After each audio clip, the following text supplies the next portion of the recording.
Hello everybody, this is Keslius, but you can call me Kes, and welcome to my killer tutorial, walkthrough, gameplay thingy.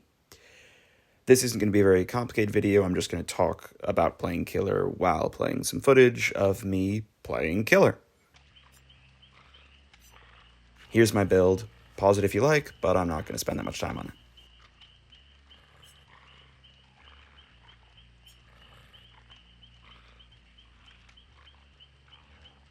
Okay, Wraith on Gideon Meat Plant. I hate this map. Indoor maps generally suck for both sides. A lot of pallets. It's just annoying to play. You'll note I immediately go over this generator. That's because you normally spawn facing kind of away from the survivors, or at least not immediately next to the survivors. So as killer, if you just sort of go the opposite direction of where you spawn, you will probably find a survivor. I find two. Lucky me. Get that hit. The whole premise of this build is essentially I hit people, I run away, and I'm using 3 aura perks to find people. So I hit someone, then I run, find someone else, hit them, run, find someone else. Hit and run is a pretty common playstyle for Wraith, and this build is meant to showcase the strength of it. Oh, that's just a really painful whiff there. I'm not that good at killer, and particularly on console, hitting some of these shots is a little bit difficult. Like, if I move my joystick in the wrong direction, it just kind of does something I don't want it to. This is just bad map knowledge. I should have just gone straight to the generator instead of going around first. Because I kind of have no idea where these people went. Oh, there they go. I see that they're coming back. And then I want to hit them. That is a great example. As I'm falling there, I just tap the attack button instead of actually holding it and swinging. That's a quick attack, and when you hold it, that's a lunge attack. Quick attacks are really useful for moments like that, when you're really close to the survivor and you just want to hit them very, very quickly and sort of surprise them. I could have done better there. Really, this isn't like great gameplay. I'm not a great killer. But Wraith is definitely the best character for new players. He's easy. His killer power is super simple. It just kind of like walk up to someone, uncloak, hit them, walk up to the next person, rinse and repeat.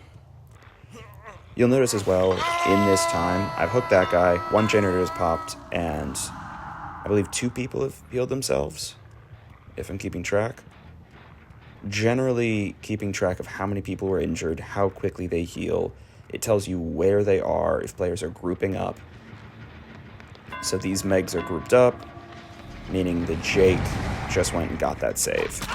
Trying to keep like a sense in your head as to where everyone is a really, really good idea as killer. You gotta pay attention to what each survivor is doing at any given time. These Megs are kind of silly. She's body blocking. She's doing an okay job of body blocking there, slowing me down. She understands that I want to go for this hit. Just a terrible whiff. I'm honestly kind of embarrassed about that. And then I just leave. I'm playing hit and run, so leaving isn't that bad. I probably should have come back and hit her before she popped that generator. Frankly, I should have just hit her when she was trying to body block. My build is good for just hitting people randomly. It's fine. Doesn't really matter if I hit the correct person at the correct time. And then I've just fucked off here. Off to try and find someone else. I saw the scratch marks. I'm going to try and follow them. See where they lead me. They led me to these 2. Both injured. Or no, just the one injured. Kick. Let me be honest, I don't know what that is. Did the Jake drop a pallet downstairs? I think that might have been what that noise notification was. I've also immediately noticed these two generators are right next to each other. So, in my mind, I want to protect these two because it's really easy for me to protect them. This is the aura popping off. I kick the generator and I can see auras within 24 meters. Really strong perk. It's from the Knight. I believe Nowhere to Hide is what it's called. Highly, highly recommend. The Knight is a bit of a tough killer, but the perk is definitely worth it. I can see them healing there. That's Nurses Calling, or a Nurses Calling, sorry. And then I come up and disrupt the heal. This is the whole build. I find people, I hit people, I find people, I hit people, rinse and repeat. I definitely want to protect this area. Oh, just terrible whiffs. Those generators that are close together, they're close enough for what's called a 3-gen, which is when there's 3 generators so close the killer can essentially stand in one spot and patrol all of them. As a killer, if you find a 3-gen, you definitely want to protect it.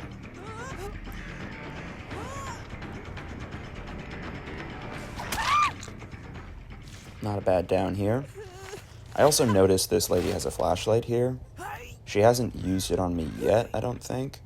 But based on how she's been playing and the other Meg has been playing, I can definitely tell that she wants to go for like flashlight blinds, flashlight saves, and protecting your team. As a killer, if you notice that survivors are dropping a lot of pallets on you, are blinding you with flashlights a lot, it's a good idea, particularly when you're picking someone up, to pick them up while facing a wall so that nobody can blind you. Again, just kind of lost some distance here. I really should have gone straight for the scratch marks. I've let them get a lot of distance on me.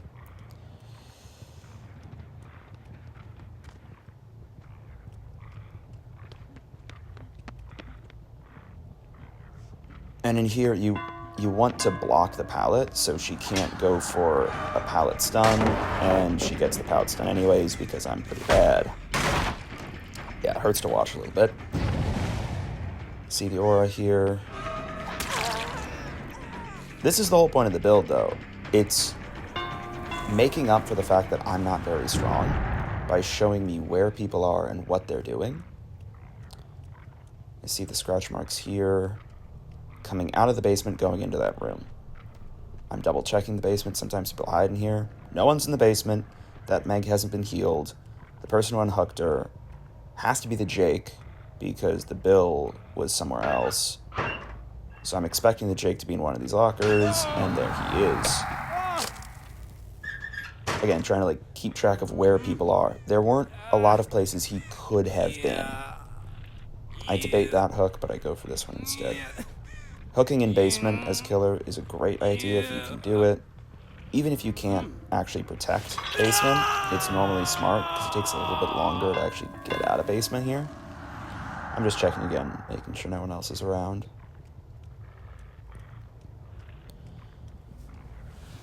But honestly, the survivors are doing great. I think 2 are on death hook.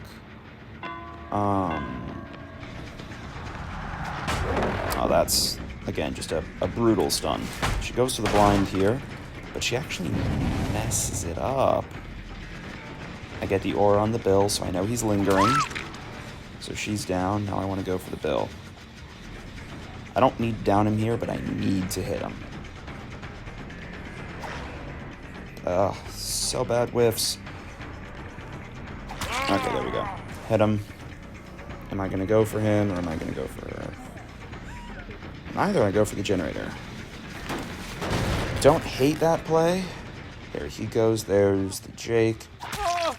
In this situation, I am slugging, but I know that they're all kind of right around here. I probably should have dropped and hooked down there. So I'm trying to slug for pressure.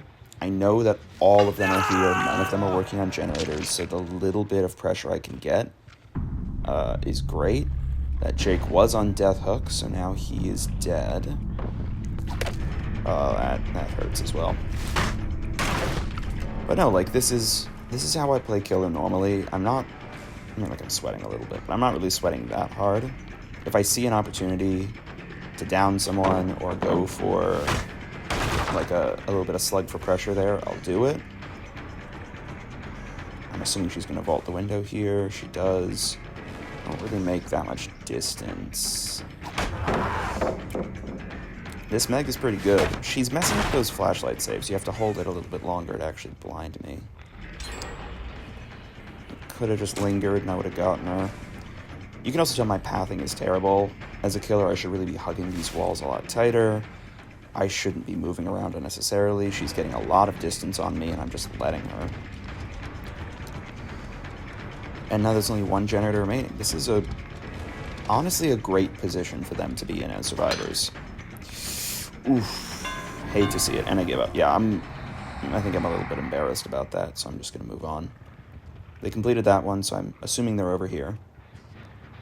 They were, but aren't currently.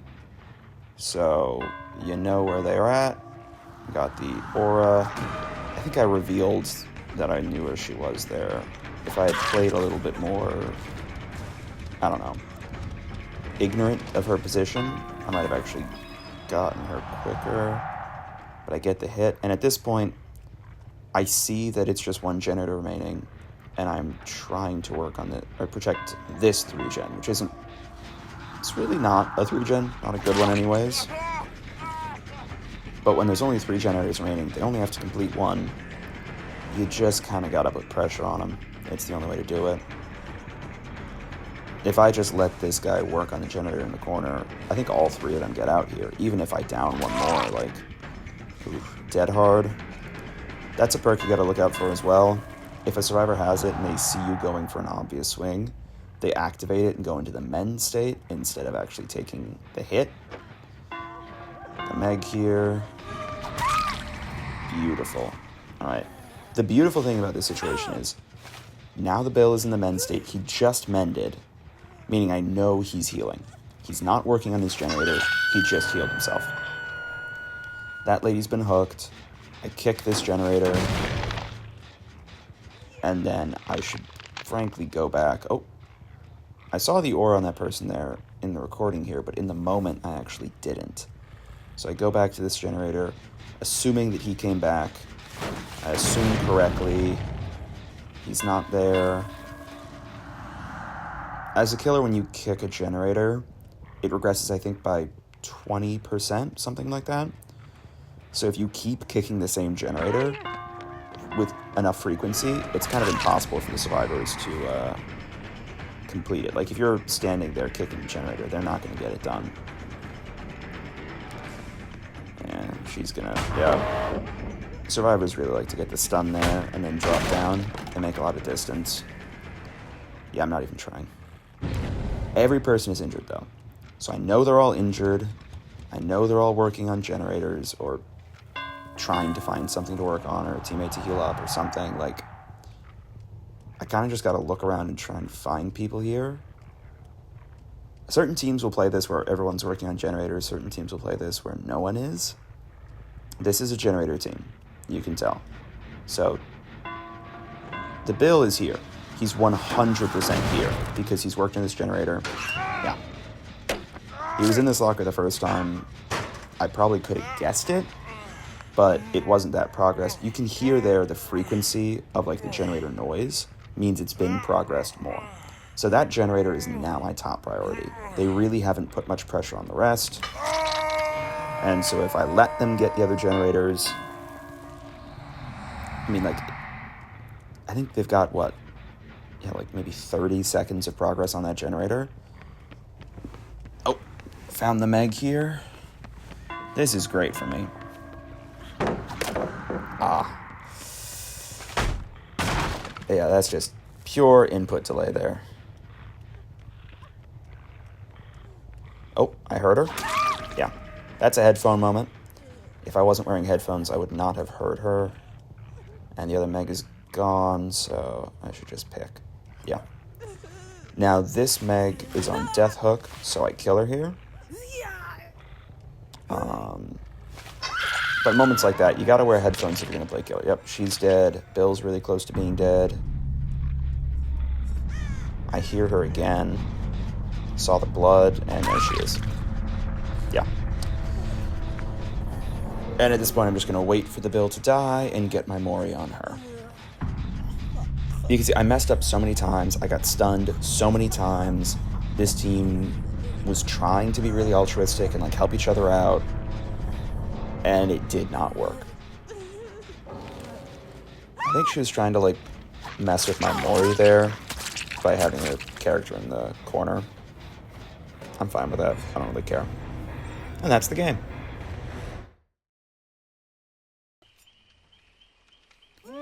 Once again, here's my build. If you want to pause it, go ahead. I'm not going to talk about it.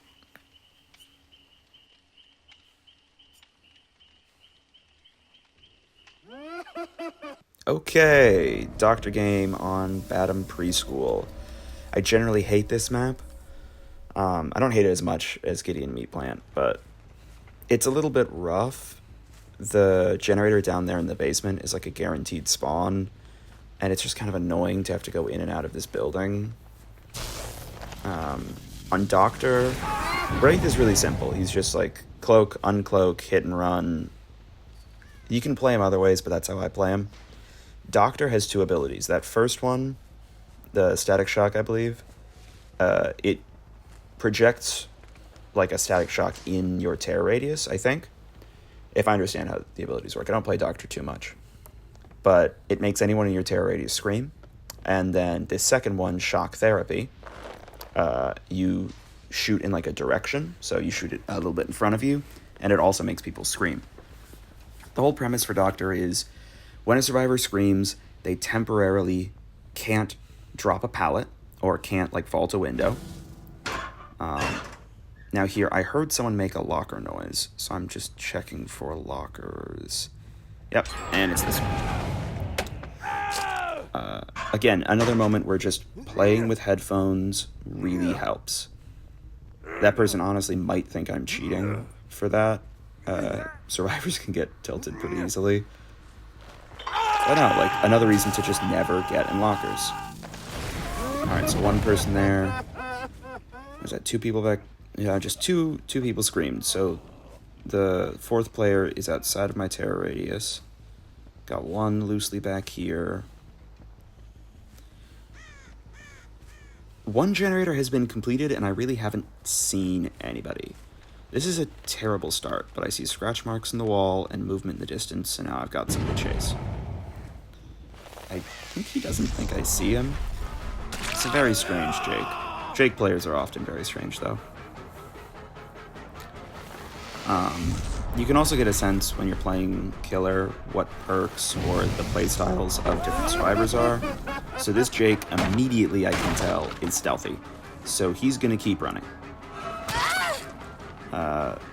These two, I mean, the ace seems a little bit clueless. He went way too far from the pallet there. If he had stayed there, he could have actually dropped it. And I just hook him again. I don't normally hook the same survivor twice first in the game. I think it's kind of rude. But frankly, he just played poorly. Now there, the survivors are close. They screamed, but I actually didn't see the notification like I just did there, which means they're close enough to me that the visual notification doesn't go off. So yeah, they go in there, but I know they're going to be unhooking and probably healing up for a little while. Also, honestly, I feel bad for the ace. I don't want to camp him. Yeah. This is the situation I like to be in. All survivors injured. I don't love that they've already completed generator, but it's okay. I really don't love that this lady found her totem. Yeah, a note on this build, by the way. It's not the complete build. Like, there's a build called, like, the Impossible Skill Check build on Doctor. I don't have all the perks. I don't have this set up. This is the ace.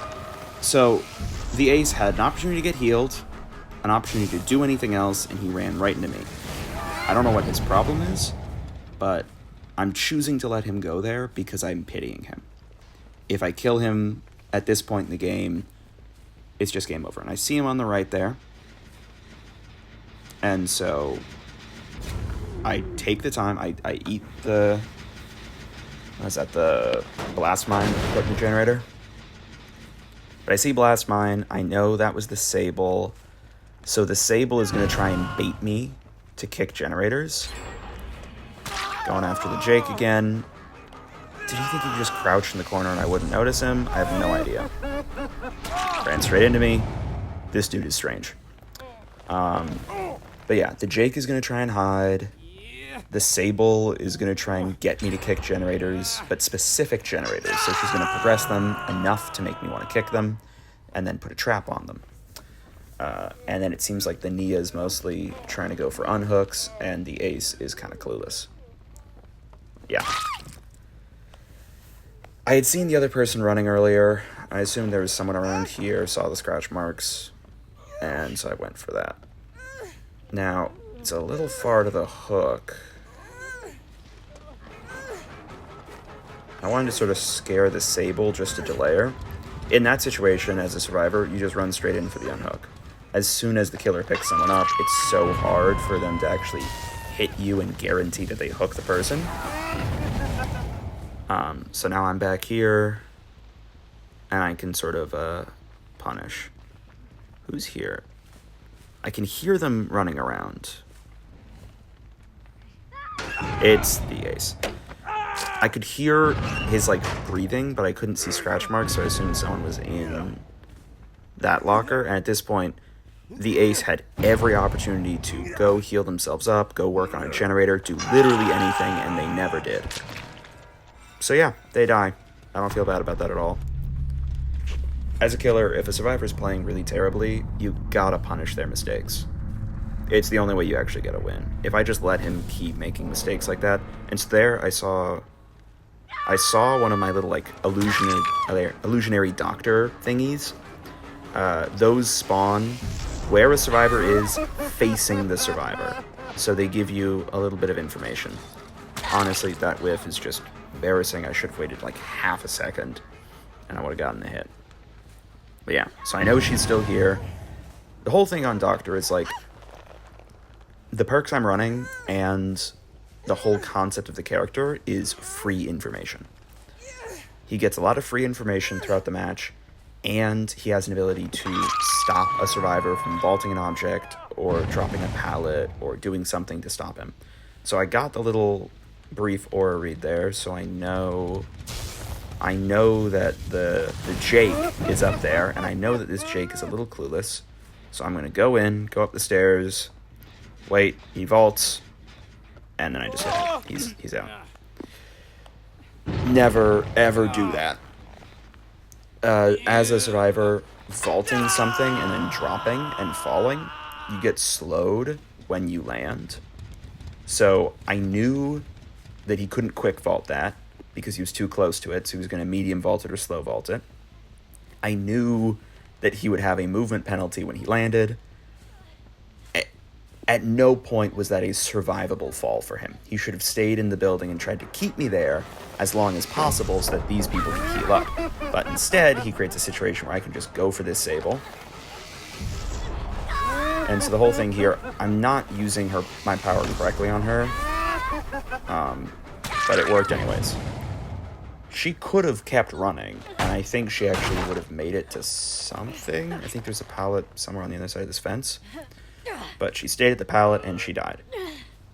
As a doctor, you want them to stay on pallets because you want to shock them and prevent them from vaulting the pallet. As a survivor, you gotta run. It's your only shot. So, there he is, again, runs straight into me. And so I get the position reveal there. So I know where she is loosely. I hook him immediately.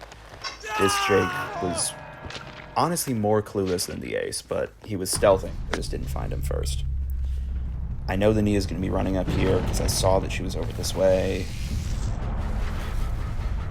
So they're both here. Yeah. As a general rule, I break all the pallets I can. The fewer pallets, the fewer things the survivors can vault. It just sort of helps you as a killer.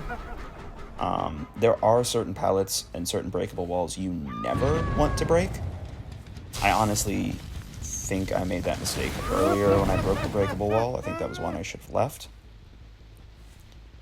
But trying to remove safety for the survivors around the map is generally a good idea. See the scratch marks? I assume she's going to be at this pallet, because that would be smart.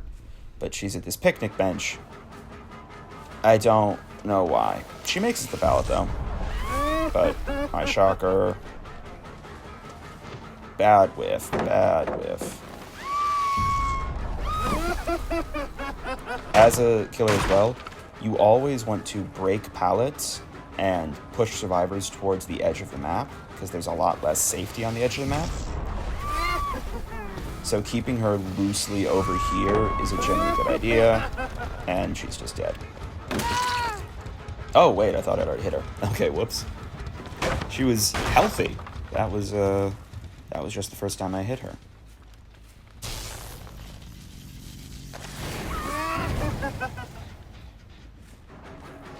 And I'm going to be 100% honest, I don't know where the other one was. Again, they were too close to me, so I got the chase on Nia there, but I legitimately didn't see her, and I saw these scratch marks, so I'm just going to go for the Sable. She's over here. I know she's over here. I can see her. She makes it to the pallet. Oh, she runs. This is how you play against Doctor. You gotta make distance. If you linger at pallets, you're just dead. That is an embarrassing hit for me. That is bad. Yeah, so these white ones are now the illusionary pallets. That's the add-on I'm running.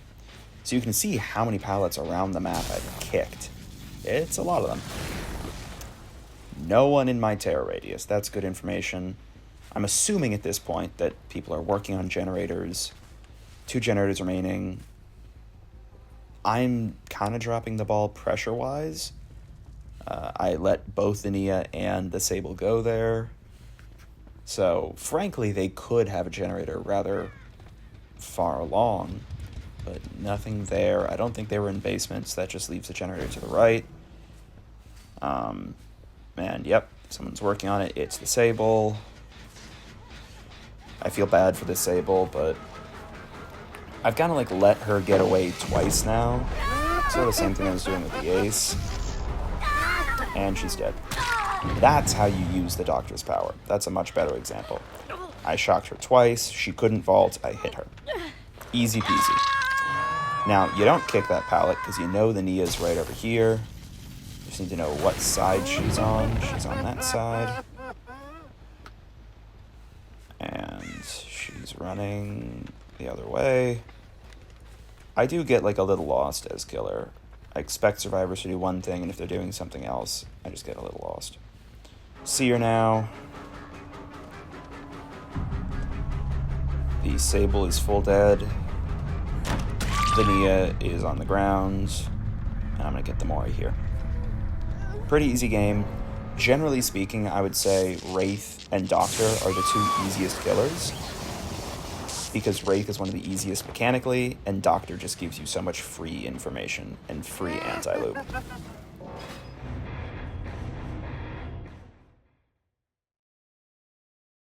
All right.